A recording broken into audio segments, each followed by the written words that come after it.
Apocalipse 13, o verso 11 ao verso 18, diz assim: Vi ainda outra besta emergir da terra. Possuía 2 chifres, parecendo cordeiro, mas falava como dragão. Exerce toda a autoridade da primeira besta na sua presença. Faz com que a terra e os seus habitantes adorem a primeira besta, cuja ferida mortal foi curada. Também opera grandes sinais, de maneira que até fogo do céu faz descer à terra diante dos homens. Seduz os que habitam sobre a terra por causa dos sinais que lhe foi dado executar diante da besta, dizendo aos que habitam sobre a terra que façam uma imagem à besta, aquela que ferida a espada sobreviveu. E lhe foi dado comunicar fôlego à imagem da besta, para que não só a imagem falasse, como ainda fizesse morrer quantos não adorassem a imagem da besta. A todos, os pequeninos e os grandes, os ricos e os pobres, os livres e os escravos, faz que lhe seja dada certa marca sobre a mão direita ou sobre a fronte, para que ninguém possa comprar ou vender, senão aquele que tem a marca, o nome da besta ou o número do seu nome. Aqui está a sabedoria. Aquele que tem entendimento, calcule o número da besta, pois é número de homem. Ora, esse número é 666. Oremos. Senhor, nós pedimos que o Senhor abra o nosso entendimento, que o Senhor nos dê compreensão, que o Senhor nos faça perceber o Teu recado e aplicá-lo para as nossas vidas. Abre os nossos olhos, que esta leitura, como é propósito do Senhor, seja para nós hoje um sinal de alerta. Assim oramos em nome de Jesus. Amém. Amém. Meus queridos irmãos, eu creio que todos têm uma mínima noção desse texto que nós lemos. Acredito que esse texto não é total ou plenamente desconhecido, sobretudo porque ele traz elementos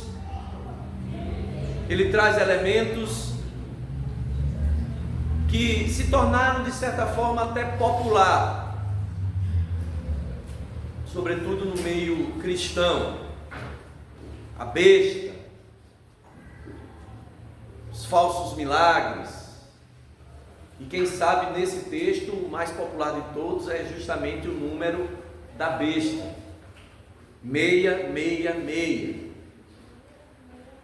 E apesar de ser um texto muito simbólico, como todo o texto do Apocalipse, uma literatura que é muito distante da nossa realidade, a literatura apocalíptica é uma literatura própria do povo oriental, e ela não se encontra apenas no livro de Apocalipse, mas se você der uma olhada em Daniel, você vai perceber ali uma parte de Daniel escrita como uma literatura apocalíptica, em Ezequiel também. Apesar de não ser muito popular, ou não existir algo que possa se assemelhar aqui para o Ocidente, nos nossos dias, em língua portuguesa, você consegue perceber alguma coisa desse texto, mas nós precisamos mergulhar no texto, interpretar a sua simbologia para trazer a nós uma verdade que seja útil aos nossos dias hoje, porque toda a Escritura é útil para os nossos dias. O apóstolo João escreve essa carta ali em torno de 90 depois de Cristo, final do primeiro século. É certamente o último dos apóstolos, pelo menos de forma canônica, em registro. Encontre em João os seus últimos documentos, as cartas, o Evangelho e agora o livro do Apocalipse, a revelação que o Senhor dá a ele quando ele está exilado na ilha de Patmos, por motivo religioso, perseguição religiosa. Motivo religioso que é muito próprio desse bloco, dessa perícope que nós lemos. Se vocês notarem bem, ela está falando de algo que gira em torno de religião, gira em torno de adoração, de culto. João ali tem uma visão e ele vai retratar, escrever nos capítulos que nós conhecemos aqui, aquilo que nós chamamos de os últimos dias, aquele intervalo entre a assunção de Cristo e o seu retorno, que são os dias que marcam esta última geração, a nossa geração, a geração que vai testemunhar o cumprimento e o retorno de Cristo Jesus à terra. Os acontecimentos que são narrados em Apocalipse, e o livro de Apocalipse, os 21 capítulos, ele não narra de forma cronológica, não há uma cronologia nos capítulos, mas ele é escrito, como dizem os estudiosos, em revelações que se apresentam em círculos concêntricos. Ele apresenta uma revelação total, no próximo ciclo ele apresenta a mesma revelação, trazendo mais detalhes, no ciclo seguinte é a mesma revelação com detalhes ampliados. Então são círculos concêntricos, não há uma ordem cronológica nesse intervalo, nessa revelação. Vez por outra ele vai voltar no mesmo assunto, agora falando de maneiras diferentes, com símbolos diferentes, falando para a igreja dos seus dias, em primeiro lugar.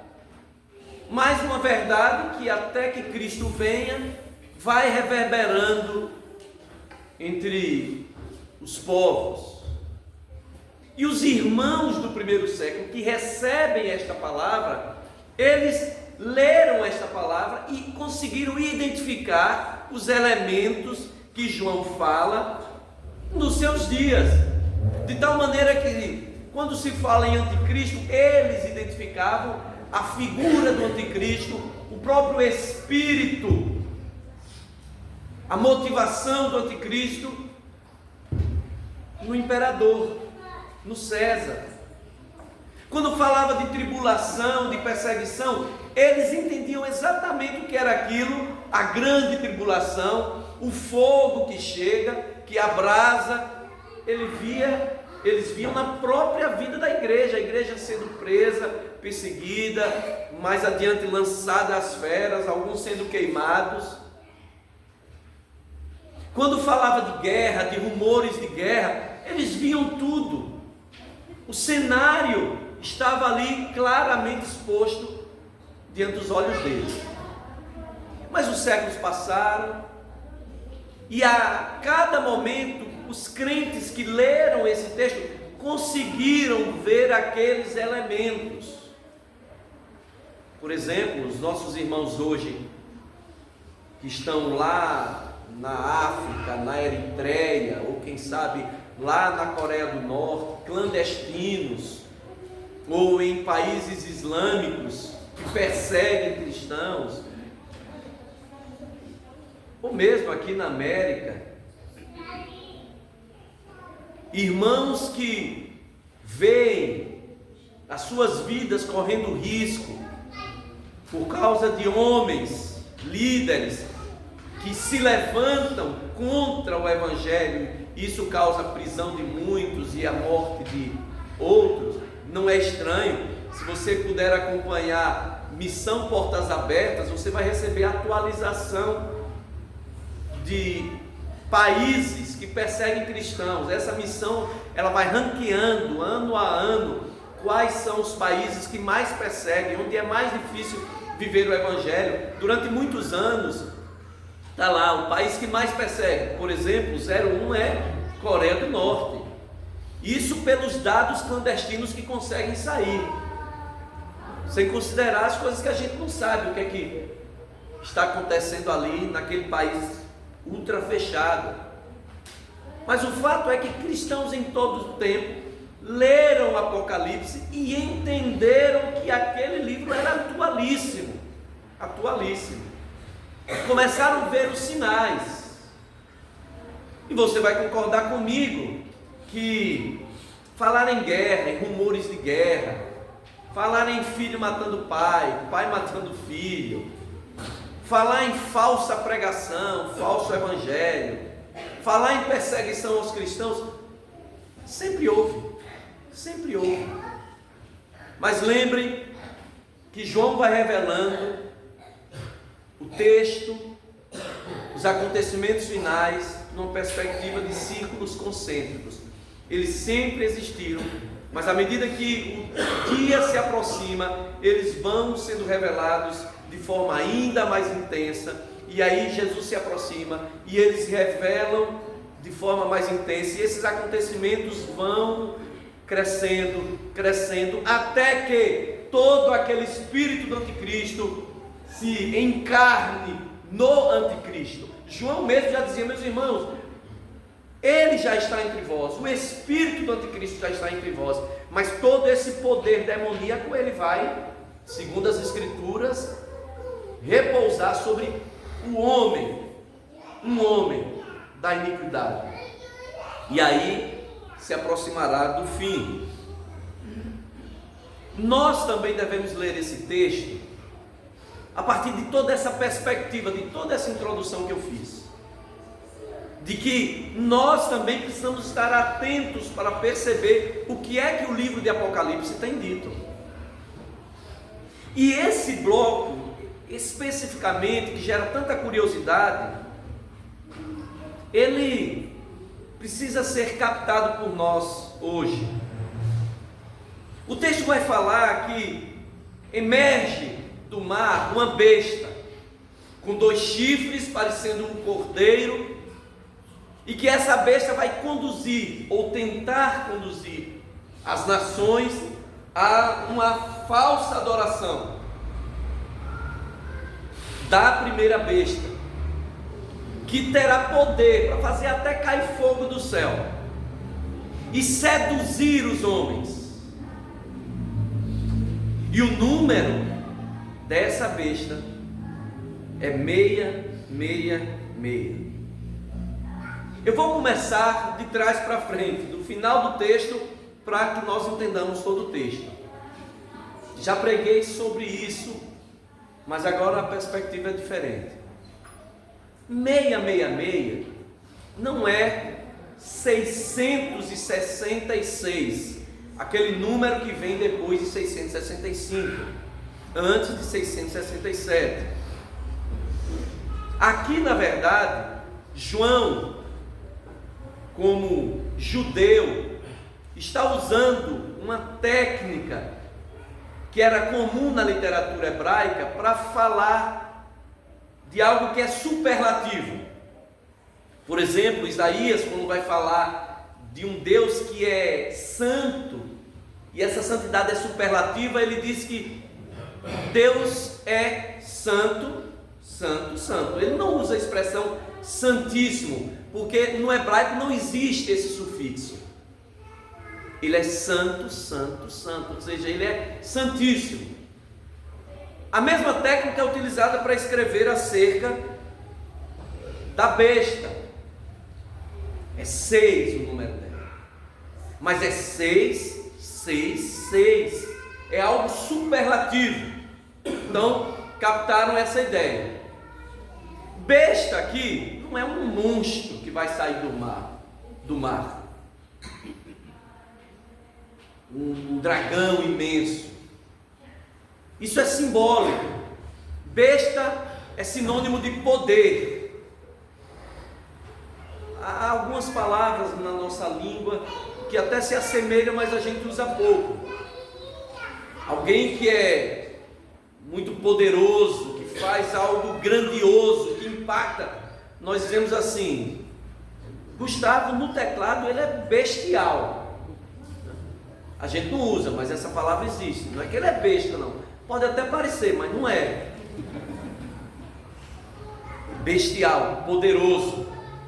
O espanhol usa muito isso. E eu lembro que falei aqui de um jogador, Júlio Batista, fortão, chutava, tinha uma patada, era um coice.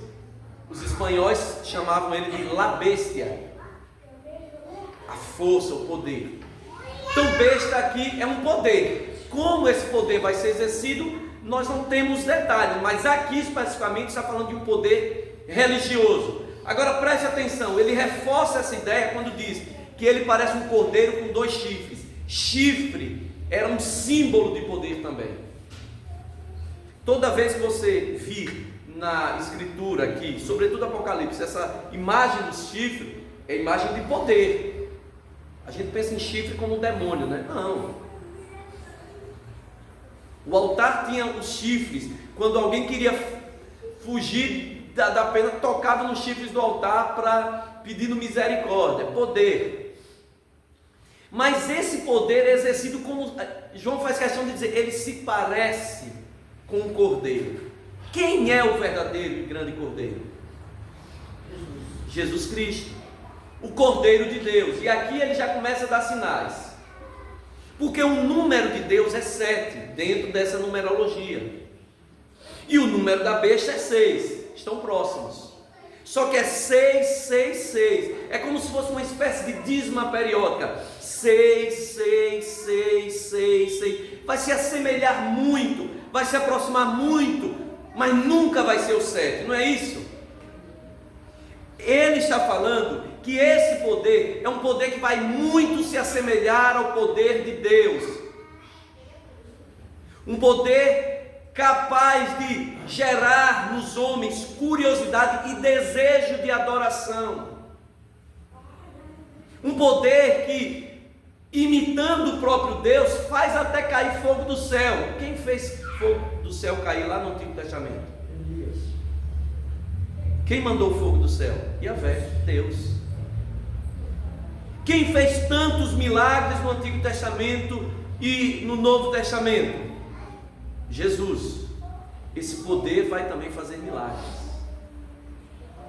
O que João está dizendo é que vai se levantar um poder demoníaco que vai muito, mas muito parecer com Deus, com o poder de Deus. É um poder religioso que vai atrair os homens, porque ele é 6, 6, 6, 6, 6, 6, com o propósito dele é se assemelhar, é ser quase igual. Veja, ele tem chifres como o Cordeiro de Deus tem, ou seja, tem poder. Ele se assemelha ao Cordeiro de Deus, como o próprio Cordeiro de Deus é, Jesus. Ele faz milagres como Jesus, como Deus faz. Ele requer dos homens a adoração, como o próprio Deus requer a adoração. Portanto, João está dizendo, olha, nos últimos dias haverá um poder na terra para confundir os homens. É um poder religioso que muito se assemelha ao poder de Deus, faz até milagres, mas o grande objetivo dele é confundir os homens para desviá-los da verdade. E aí é onde eu quero chegar, meus irmãos. Essa minha introdução, não se preocupe com o tempo, que hoje vai ser classe 1. E o tema exige isso. Os irmãos, com essa introdução apenas, conseguem imaginar do que eu estou falando, ou conseguem perceber alguma coisa da nossa realidade, dos nossos dias? Vocês conseguem ver que isso já está presente? Liga a sua televisão, meu irmão. Liga a tua televisão. Não falta adoração. E hoje à noite eu vou falar sobre adoração verdadeira. Não falta adoração no Brasil, não falta adoração no mundo. Liga. E não falta conhecimento do nome de Jesus. Pelo menos até na fachada de igrejas tem Jesus. As palavras são parecidas com as palavras do Evangelho. Se fala em Evangelho, se fala em Jesus, se fala em cura. Mas a verdade é que esse poder demoníaco, que muito se assemelha ao poder de Deus, que é o 7, a soma está de 4 mais 3, a totalidade mais a trindade dá 7. Ele pode ser semelhante, ele pode se aproximar, mas ele nunca vai ser 7. Ele nunca vai ser a verdade. Ele nunca conduzirá os homens para o céu. Ele conduzirá os homens para o inferno, porque esse é o poder de Satanás. Esse é o propósito dele desde o início, conduzir os homens ao inferno. O apóstolo Paulo diz que, se for possível, ele vai se travestir em anjo de luz para, se possível, enganar até os eleitos. E os seus ministros, os ministros de Satanás, os seus demônios, em ministros de justiça, ou seja, em pregadores. Portanto, meus irmãos, João está falando do falso evangelho que tem sido pregado nos nossos dias. Essa mensagem, essa tentativa de confundir, de imitar, não é para o mundo, porque o mundo já jaz no maligno. O mundo já é dele. Ele não tem que confundir quem é do mundo. Ele tenta confundir os que estão buscando o caminho.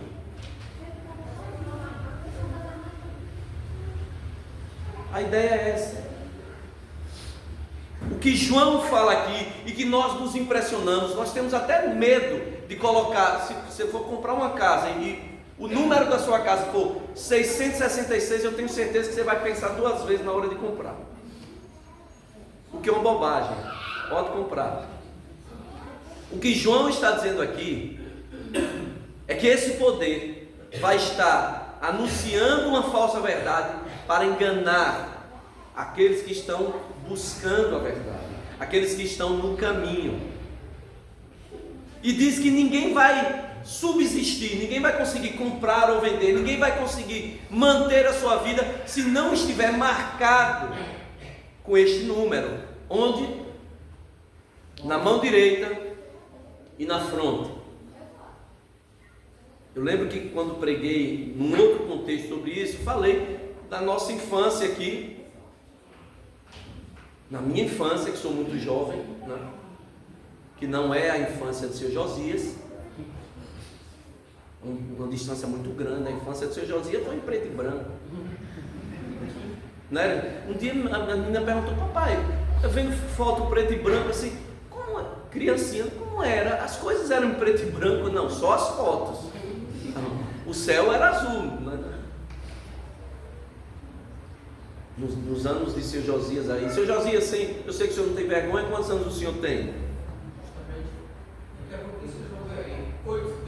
8,3 aí. Na época de seu Josias, o sangue, a A, B, era em algarismo romano. Agora já é A, B e tal. Mas também, na minha infância, eu lembro que de vez em quando surgiam teorias na igreja. Aí a teoria era: não, essa marca é um código de barra. Aí depois virou um chip. E recentemente seria a vacina da Covid. Nada disso. Não é novidade falar em marca na mão direita e na testa. Moisés já tinha dito que a palavra de Deus deveria estar atada na mão direita e na testa do povo. Portanto, meus irmãos, esse evangelho está batendo as portas. Esse evangelho está sendo anunciado por todo mundo. Este falso evangelho demoníaco, o evangelho da besta, o evangelho 666, o evangelho que faz cair fogo do céu, milagres, show da fé, essas coisas todas, está aí, meus irmãos, e a gente não pode aplaudir. Recentemente eu ouvi um pastor dizendo assim: criticar tal denominação é fácil, eu quero ver é ter coragem de deixar a igreja 24 horas aberta para atender as pessoas. Óbvio, meu irmão, se o julgamento, a análise da verdade for essa, as empresas também deixam o comércio 24 horas aberto, porque quanto mais aberto, mais venda. É isso. A gente não vai julgar a verdade pela disposição do trabalho, porque a Bíblia diz que os filhos dos homens são mais dispostos que nós, mais atentos. Não é isso. 24 horas aberto é porque a ideia é mercantilista, é porque Satanás está disposto a enganar o máximo de pessoas possível. Milagres, templos lotados não revelam que ali está sendo pregada a verdade, até porque o nosso Senhor nunca trabalhou com maioria, nunca se preocupou com a opinião pública. Ele sempre caminhou com um remanescente fiel, um grupo pequeno, mas fiel, verdadeiro. O verdadeiro evangelho é o evangelho que vai privar a sua vida e a minha vida quando os dias forem maus. O falso evangelho não, você vai poder comer, vender, vai se divertir, é isso que está dizendo. O verdadeiro evangelho é aquilo que Jesus Cristo diz lá no final das bem-aventuranças: bem-aventurados sois vós, quando por minha causa vocês forem perseguidos. Quando vocês tiverem dificuldade de comer, dificuldade de se vestir, dificuldade de viver a verdade do evangelho, vocês serão bem-aventurados. Agora, o evangelho da facilidade, do pode tudo, o evangelho que esvazia Jesus Cristo do seu senhorio, esse é o evangelho do anticristo, é o evangelho da besta, é o 666 que já está aí. Como é que nós vamos resistir a esse evangelho? A Bíblia diz: quem é sujo, que se suje mais, que continue envolvido com isso. Agora, quem é limpo, que se santifique, que se limpe mais. O próprio texto diz como nós podemos resistir a esses dias maus. E é assim que eu vou encerrar. Quem não tiver o número da besta na mão ou na testa, vai ter dificuldades de viver. Então é justamente isso que a gente tem que fazer: não ter o número. Mas não é o chip, o código de barra. Nós vamos resistir quando na nossa mente, o número é aqui, não é isso? Quando nós começarmos a pensar segundo o verdadeiro evangelho. Está falando aqui, marca na testa, está falando modo de pensar.